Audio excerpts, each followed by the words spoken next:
They do get on. But let me tell you about teammates, ladies and gentlemen. You can have a great relationship with your teammate. You can fucking hate your teammate's guts. Even if you get on with the guy, you want to rip his goddamn fucking throat out on the racetrack. You don't give a shit. As long as you don't take him off the track. And after that, you guys can be best friends again. Peter.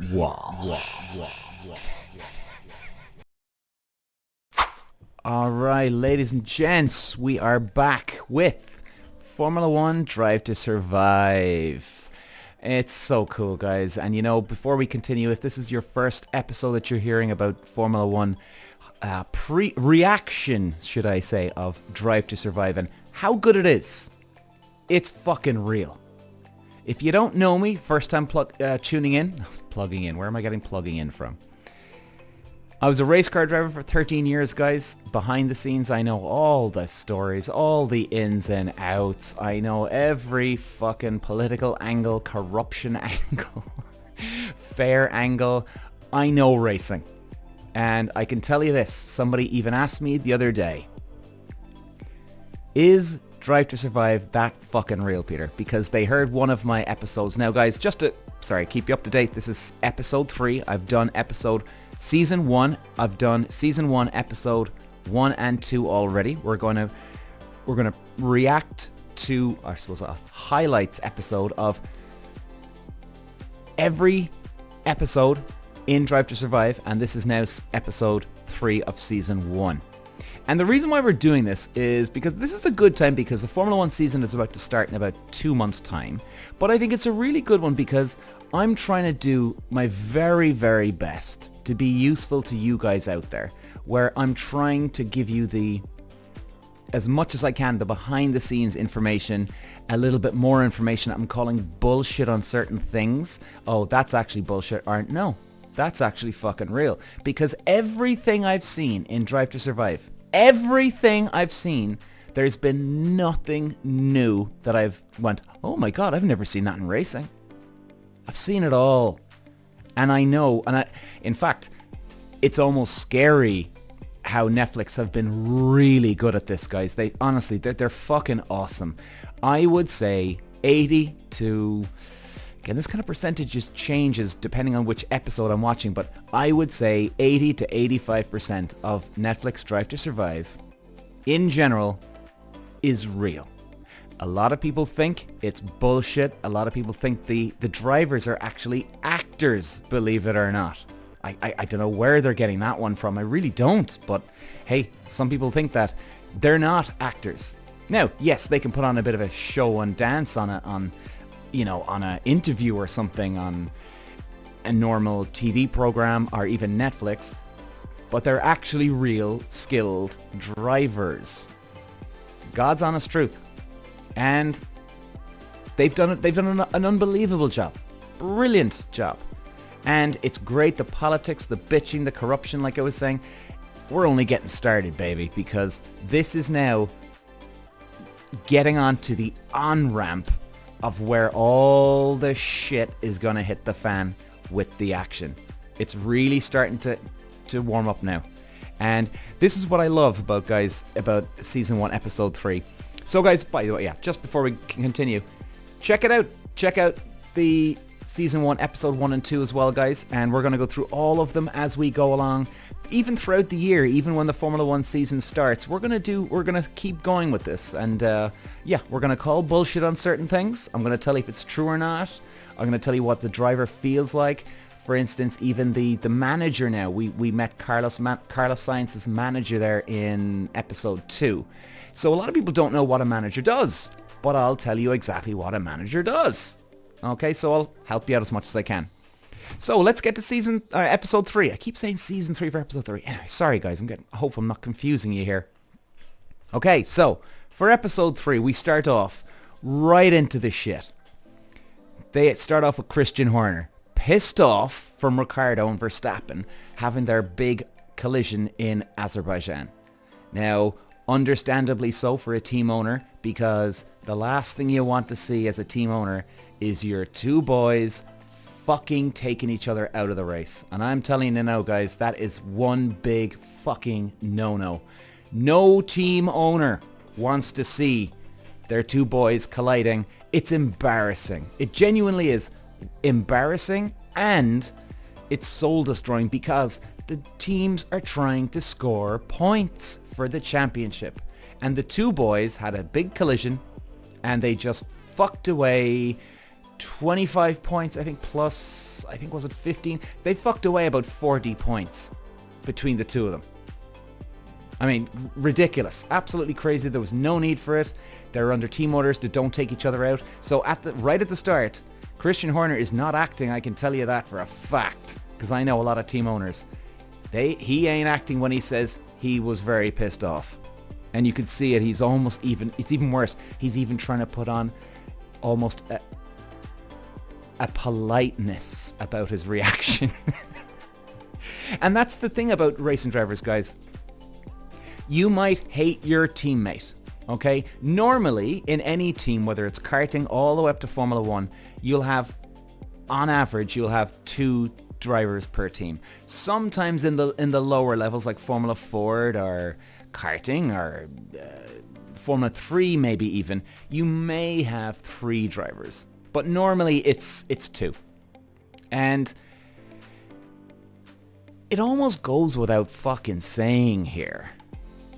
Like, genuinely, it almost goes without saying. You don't have to have a big fucking lecture from the team owner.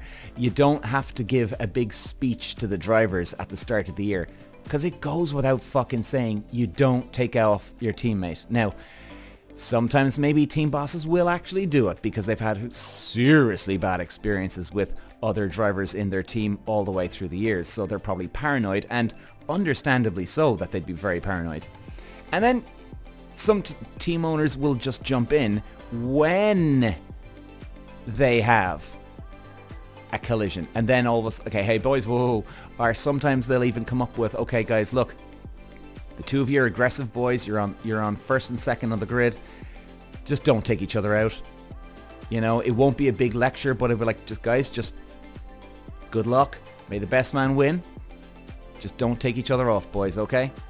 And that will be it then, you know. But most of the time, like, there's no need to say this because the driver fucking knows this. Even if the driver wants to take the other guy out of the race and like literally knock him off, he knows there's going to be a ripple effect with this. He knows that that is the last thing the team and the team boss want to see. So really, it can go without saying a lot of the time. And here's the thing about the Azerbaijan Ricciardo and Verstappen. We did cover it in, I think, was it episode 2? And, you know, I've watched it a few times now, and I have to say, I kind of bounce back a bit back and forth of who's to blame. Quite honestly, in general, I would say it was just, look, the two boys got caught up, the adrenaline caught them, and it was a racing incident.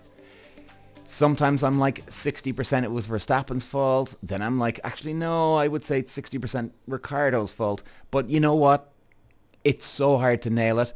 The point is this, they could have prevented that bullshit in the first place. They could have, without even getting into that situation where one of them took each other out, or they took each other out, they could have prevented it in the first place, and that's what the team boss wants. Now, they can overtake and be aggressive, yeah, you know, go for the gap. If there's an inside gap, you fucking shoot that car down. But don't be taking any risks where, if I go for this, if I lunge up the inside here, one of us is only going to come out of the corner. No, you can do that with another team if you want, you know, if you want to go for it, but not with your teammate, you know, even if you fucking hate the guy to guts, or hate his guts, should I say. So, let's keep going. So it was, and Ricciardo said at the start, he was made to feel guilty.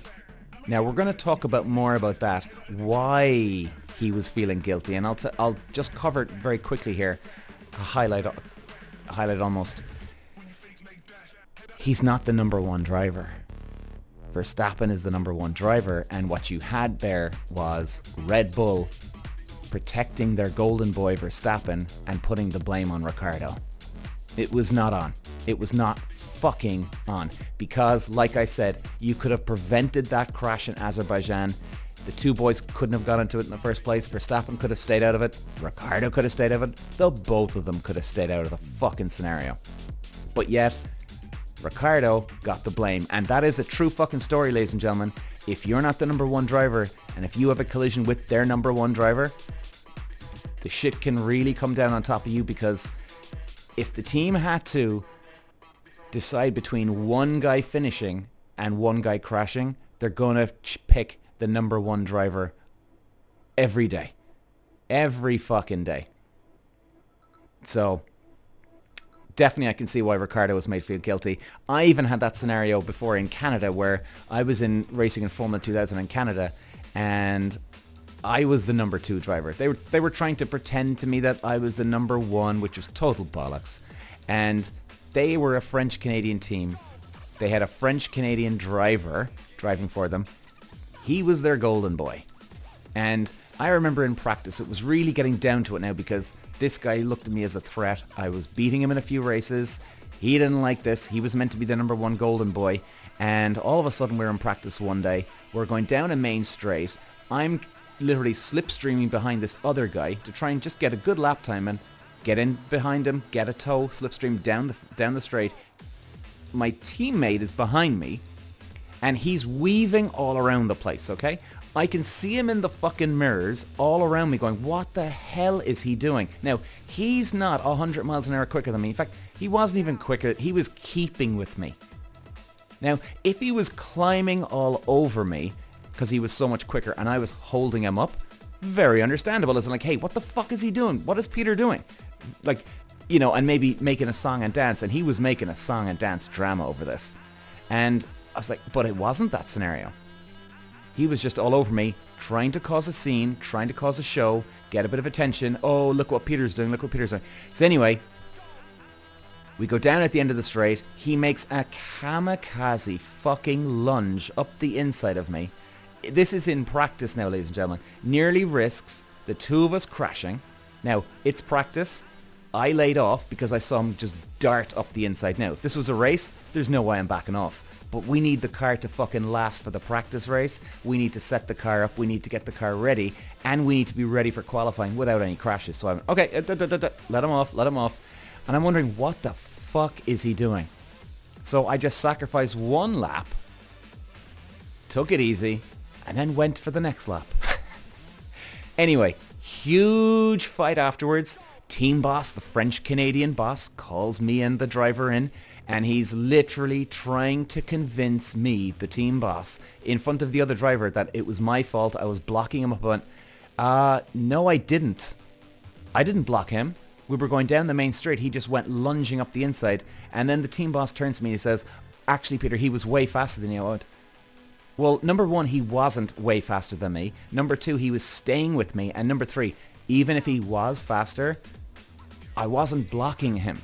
And it's practice. If he was that much faster, I would have let him through, and it would have been a really clever thing to do, because I would have watched him and followed him around the track to see if I'm missing out on any fucking corner, right? If you have any mind or any brain intelligence in racing, you let the guy go in front of you in practice, follow him, see where you're gaining, see where you're losing, and then you'll be able to work from there.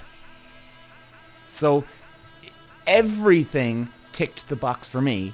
Nothing ticked the box for this guy in terms of logical sense why I would do this. It was ridiculous.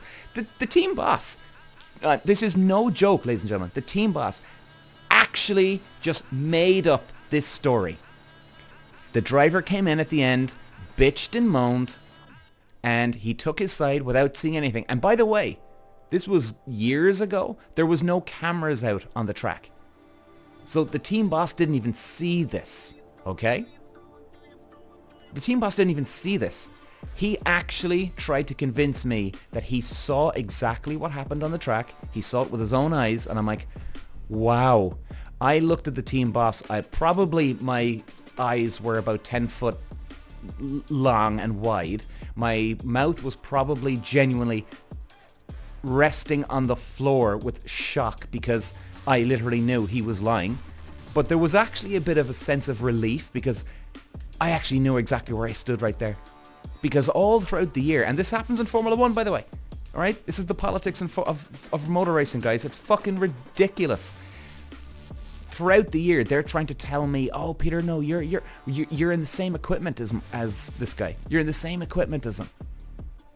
And all of a sudden, I'd arrive up at a racing weekend, and I'm way off the pace, way off the speed. I'm like, what the hell is going on? I'm not this fucking slow. No way. And you're sort of saying, okay, maybe I'm having a bad day. You're like, no, I feel good. My fitness is good. I got plenty of sleep last night. I'm ready. I want to win today. I want to kick ass. You're in the mind frame, but all of a sudden, you're just not there. So they're trying to convince you, black and blue, that hey, Peter, you got to pick up the pace. This is the same shit, ladies and gentlemen, day in, day out on motor racing, in any level of motor racing. Now, I'll be fair as well. There can be some days, of course, that you're having off days, right? Peter's a little bit tired, or he's just not on it today, I think everybody can relate to that one, where you have a bad day at the office.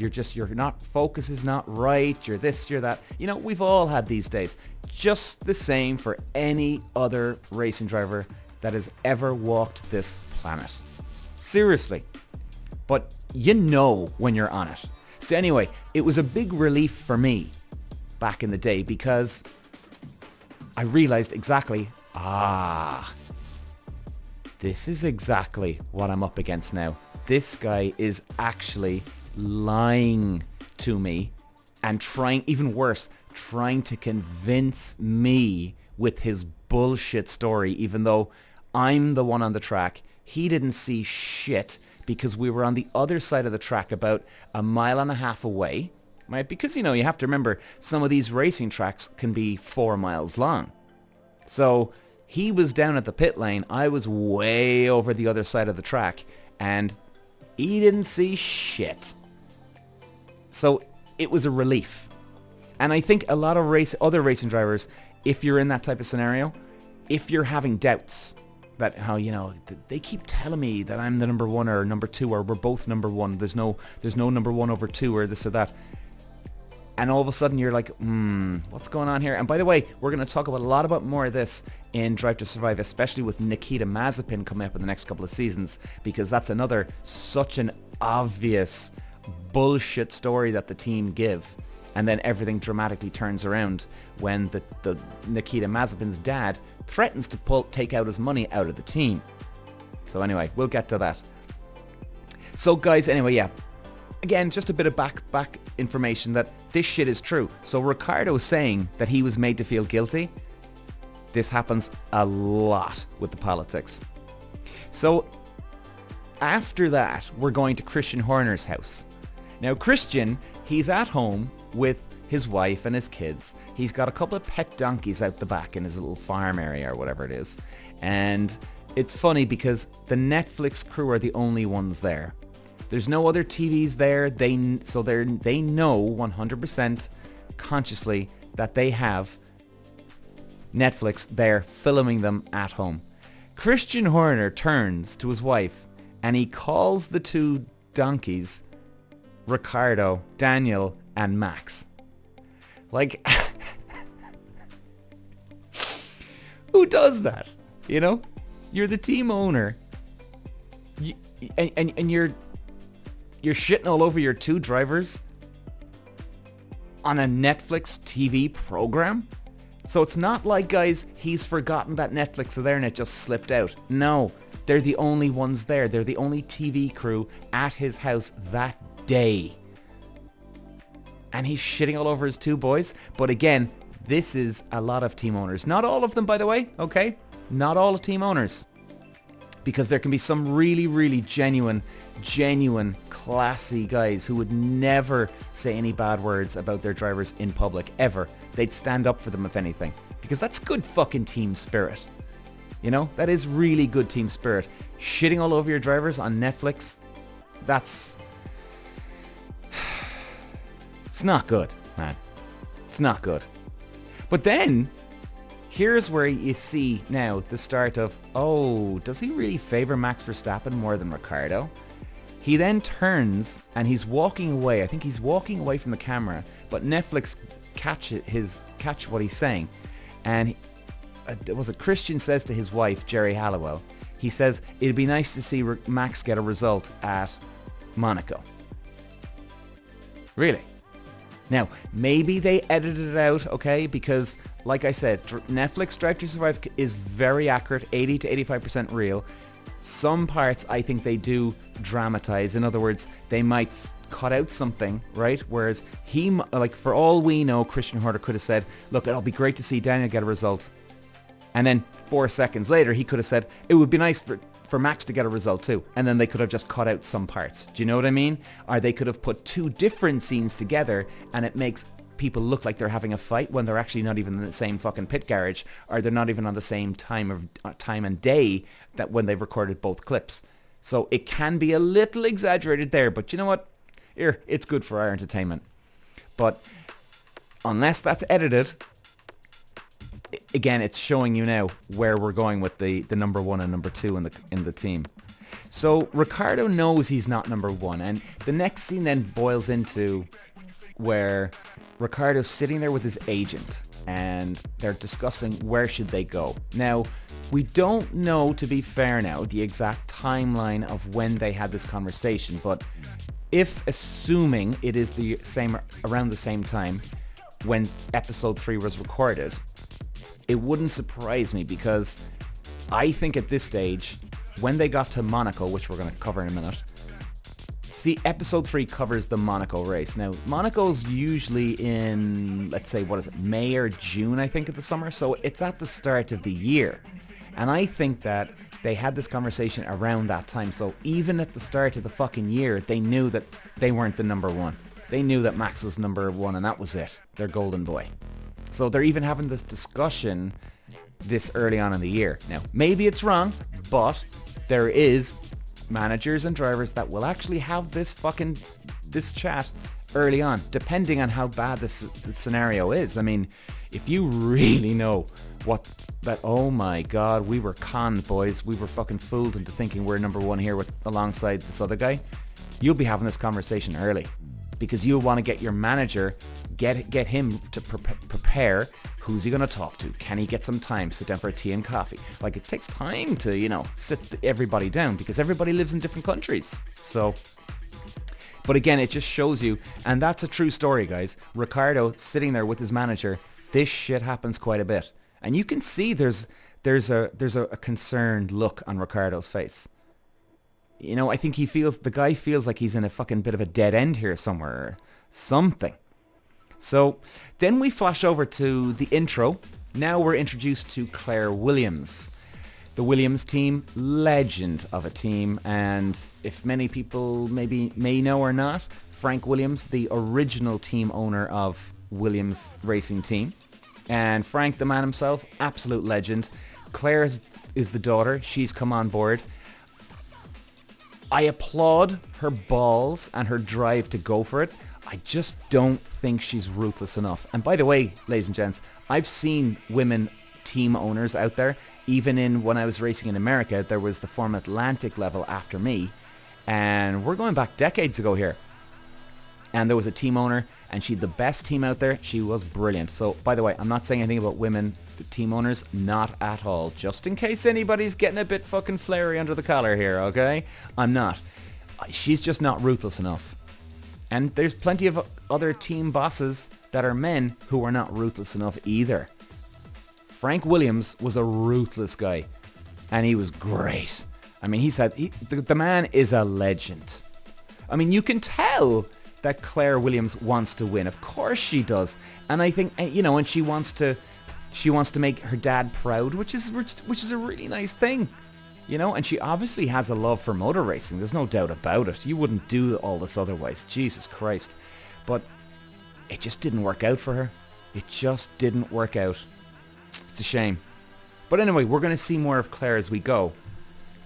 Then we're introduced to the Monaco Grand Prix. The glamour, the glitz. I mean, they normally have the Monaco Grand Prix on the exact same time when the Cannes Film Festival is on. So you get a lot of the movie stars show up at Monaco. I mean, it really is, guys. If you haven't watched it before, you probably just even YouTube the glitz and glamour of the Monaco Formula 1 Grand Prix, something like that. You'll find something. It's an awesome Grand Prix, and the history behind Monaco as well. It's definitely it's the original track that's been around for a long time. It's the original that has the glitz and glamour, that brought glitz and glamour to Formula 1. It's an awesome place. And I would also recommend check out Ayrton Senna as well on YouTube. If you really want to see a man who commits around fucking Monaco, it's Ayrton Senna, the greatest of all time.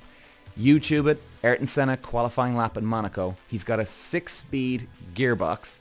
He doesn't have the Tiptronic like these guys have now, ladies and gents, okay? As we know, if you watch the onboard in Formula 1, they don't even lift their hand off the steering wheel now because their gear paddle, is right behind the steering wheel. So it's minimal effort for them that way. And YouTube, Ayrton Senna qualifying lap in Monaco, Jesus, it'll probably blow your fucking mind. It blows my mind even when I watch it still to this day. I might watch it for 6 months to a year and I go back and go, Christ. And the horsepower out of the car, I think, don't quote me now, I'm having a bit of a brain fart in this one now, but if memory serves me correct, I think Ayrton Senna's car was 1,000 horsepower. I might be wrong on that, I'd have to double check it, but I think it is. It's just a monster around that track, and Senna gets it sideways. He's driving with one hand, right? He's driving with one hand, correcting it, an opposite lock, and at the same time changing gear. Just fucking beautiful. It was just poetry in motion. So then we go into the Monaco Grand Prix. Christian then he's talking about Max has got that magic dust. Oh yeah, here we go. Number one golden boy. He's got the magic dust until he doesn't. Okay, I'll put it that way to you. And then here's where you see where I can kind of relate to this now as well, guys, speaking about my story at the start there. Now we zoom into Ricardo's dad talking to Christian Horner in the behind the scenes at the Monaco Grand Prix, right? They're in a bar or a kind of like a temporary pop-up bar or nightclub for the weekend, and there's music on in the background, and there's a bit of a party atmosphere. And Christian Horner's standing there talking to Daniel Ricciardo's dad. And Netflix are hearing the conversation. And this is real, ladies and gentlemen, okay? This is 100% real. This shit happens. You'll have team bosses talk to the dad of the driver, okay? It's happened to me. It's happened to other drivers in the past. So Christian Horner's saying, I can't remember the dad's name now, sorry. But he's saying, look, we don't have a number one here. We're not favoring Max. We're not looking. There's no pressure to have the youngest world champion out there in the world. So Christian Horner is clearly flat out fucking lying to him. He's looking him straight in the eye. I mean, I have to say, it's almost, I'm not going to go this far. It's not admirable, but you'd almost admire how ballsy and cheeky Christian Horner is. He looks him flat dead in the eyes and just drives it into Ricardo's dad that your son Daniel is not number 2 driver when he clearly is fucking number 2. So check that out, guys, as well, and that is 100% real. So there was a couple of other bits as well. Well, we were introduced to Lance Stroll and his dad. We won't go into too much of this today because there's a lot more coming now in the next few episodes, and we're going to get into delve into that a lot more. Where Lance Stroll's dad, if you don't know him, is it Lawrence, I think, isn't it? God, I'm very bad with names as I've just gone recording here, guys. My apologies. But Lance Stroll's dad, Lance Stroll got to Formula 1 when he's 19, I think. His dad's a multi-billionaire. His dad paid his way into Formula 1 for him. Now, that does happen a lot as well, ladies and gents. It's an expensive fucking sport. Formula 1, or just motor racing in general. Insane money. And there's been a lot of drivers over the years that have paid their way to Formula 1. And quite honestly, if me and my dad had the money back in the day, we would have done the same. And I don't blame Lance Stroll. I don't blame any other driver to do it. Why not? Now, of course, what you want to do, if you have to pay your way to get to Formula 1, you pay your way, but then what you're expecting then or hoping is that some other team will take you on and actually start paying you. Like, that's the ultimate goal here. You don't want, you don't want to be paying your way the whole fucking time. But, he did this the right way. Sometimes you've gotta pay your fucking way to get there. And it's as simple as that.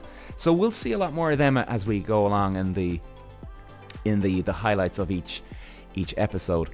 And another interesting one as well, and keep an eye out for this too, guys, in the episodes, and even just actually when the season starts up again for 2024. You see Lance Stroll walking the track with his engineer and mechanics, right? Now, that actually happens quite a bit. They're not just strolling around waving at fans or signing autographs there. No. Normally, what you have is you'd arrive up on, let's say, the Wednesday or the Thursday. Normally the Thursday of a race weekend. On the Thursday, you'll get there, you'll check into your hotel, you'll go over to the track, you'll meet the team, you'll have a debrief. Okay, what's the plan for tomorrow, this or that, right? You're getting ready for tomorrow, for your Friday practice. You'll also walk the track. Now, why do they walk the track? It gets you in the mind frame, first of all, for the driver. It kind of, in one way, it's sort of, you can absorb it. Now, I know exactly what that feeling is like. You absorb the track, you're studying it, you're seeing it at a slow speed. And it's really, it's a good thing to do. It's a very important thing to do to first set yourself up. It's like your warm-up before practice. And it's very important because you can also check out as well the track. So in other words, let's say now, let's go back to Lance Stroll and his mechanics, right? They show him walking around the Monaco track. So the job now, what they would have been doing right there and then, is Stroll and himself and the mechanic would have been going around taking some notes, keeping an eye. Now, the FIA, who were the governing body, they would have announced to the teams and the drivers that, hey guys, look, by the way, just so you know, turn 9 and turn 11 in Monaco this year, we have a couple of bumps, but we've smoothed them out, or we've adjusted the tarmac over here or there. So sometimes, well, most of the time, and quite so they should be updating the teams as they go with certain changes to the track. So the teams, again, that gives them a chance to see, right, well, actually, guys, let's just check this out, because you'd be amazed. The FIA can say to them, yeah, guys, we've improved this and we've improved that at certain speeds or certain corners. But then when you actually go down to the corner, it's actually fucked, because they've reduced one bump, but they've actually created another bump. I don't know how you'd even explain that. I can't. Maybe a construction builder can tell me, our builders can explain that one to me. I don't understand that. But all of a sudden you can have another bump appear somewhere else. Or the fact that they've smoothed one area of the track because there was a lot of bumps. Because they smoothed that part out. Am I saying that word right? Because they smoothed that part of the track out, they left out that other track, and now that other bump that's over just by the corner here is worse, because that other part is now lower down than the other part, than the big bump, if you get me. So whereas, let's say you had two bumps going into a corner. The first bump was the same height as the second, but the first bump actually affected your car. Now, if you smooth out the first bump, the second bump is still there, but now the second bump is worse because the first one is now gone and it's at a lower level. The track is now lower. Do you get me? So you haven't fixed the problem. You haven't reduced the problem even. You still have the fucking problem. So the teams will be looking at things like these. Little things like these that can affect the balance of the car, which is very, very important. Balance around the car, good aero speed, good mechanical grip, aero grip, speed in general, the ride height, the balance of the car. You've got to have a good balance in the car. So it's very important to make sure that, okay, guys, look. So what they'll do is they'll walk around the track, inspect one or two bumps, okay, and the mechanic might see something that Lance wouldn't, and you go, okay, actually, Lance, see this bump here? Right, keep an eye on that now when you go out on the track tomorrow. Lance will keep an eye on that. He'll jot that into the memory. He'll even go over the bump probably to see how bad it is, unless it's not on the racing line. Now, if it's not on the racing line, well then, you're probably not going to do it unless you're coming in on a warming down lap, slowing down lap, sorry. So if it's on the racing line, you'll go over it, obviously slow first, see how bad it is, because you'll want to inspect these things. So it's very, very important, guys, to take that walk, or even just a cycle around the track. Some of them even take a scooter, a golf cart. They'll go walking. Depends on what you want, which way you want to do it. It doesn't matter, you know. But it is definitely very important to check out the track before the race weekend itself. So, I mean, it was definitely, you know, I think you're going to enjoy episode 3, guys, because they show Monaco where it's I think, wasn't it Saturday afternoon? That's right. It was Saturday afternoon, the last practice before qualifying, and Verstappen hits the wall, doesn't ride the car off completely, but they just didn't have enough time to go off and fix the car for qualifying. So he misses out in qualifying. Ricciardo puts it on pole, and Ricciardo goes off and wins the fucking race. So, I mean, it was really good. I mean, you know, he definitely had a great weekend. Now, here's the thing. Christian Horner does say here, right? Just to give you a little bit more insight about the behind the scenes and the number 1 and number 2 driver. You'll even see in this episode where Horner says, oh, it is a desire that we keep Ricciardo on for next year. Or going forward, should I say. I do believe Christian Horner when he says that. I genuinely do believe it. There is some team bosses out there that want a really good hotshot number 1, but then they want a shitty number 2. Genuinely, they want a huge difference between the two. Then there's team bosses like Christian Horner. Christian Horner falls into this one now. He wants the shit hot driver, but he wants the backup guy too. Right? Now, that's quite smart because look, end of the day, Verstappen crashes the fucking car in the wall on practice. So now your golden boy's out of the race. So what do we have to do? Okay, we have a good decent driver here. Let's rely on Ricciardo. And guess what Ricciardo does? He goes out and wins the fucking race. Now, make no mistake about it, ladies and gentlemen. If Christian Horner had a preference of who's going to win, it would be Verstappen. Any day of the week. Every day of the week and twice on fucking Sundays. It's just he wants a good backup too. And I think he likes Ricciardo. I think they do, you know, he does see that Ricciardo seems to be a fair guy, a nice guy. And I think he is, even though I don't trust that he smiles and laughs too much. Like, who laughs and smiles all that? Anyway, I went on about that a while ago. I'm not going to go here again. But I don't know, there's something about him. But do you know what? I think in general, there's something about him. I think he's an intense guy, a deep guy. That's why he laughs and smiles all the time. You know? There's something very dark about him. But look, I could be wrong on that one. But you know what? Look, as people go in general, I think he's a nice enough guy. So, and I think, you know, Christian, he likes that about him. Look, Ricciardo can definitely get the results. There's no doubt about it. They're just looking after Verstappen, and they're giving Verstappen the best possible edge over Ricciardo, hands down, any day of the week. So, to finish off, and before we talk about, because this is where the real bitchin' begins, episode 4, baby. Oh yeah. And I mean, there is a great clip there just at the end of episode 3 here where Christian, he's talking to Verstappen and it's after the race and Ricciardo's won now and Verstappen's just sitting there and Christian turns to him and says, oh look, you know, we'll get you there, or something like that. We'll get you there, you know, your day will come, but hey, today it's a day about being happy for your teammate. Verstappen goes, oh yeah, of course, yeah. But you can see, like, I don't know, maybe it takes a racing driver to know a racing driver from his reaction. I don't think in this case it does. For me, I can see it written all over Verstappen's face that, yeah, oh yeah, of course, Christian, yeah. He doesn't give a shit that Ricciardo won. Now, even though the two guys do get on, they do get on. But let me tell you about teammates, ladies and gentlemen. You can have a great relationship with your teammate. You can fucking hate your teammate's guts. Even if you get on with the guy, you want to rip his goddamn fucking throat out on the racetrack. You don't give a shit. As long as you don't take him off the track. And after that, you guys can be best friends again.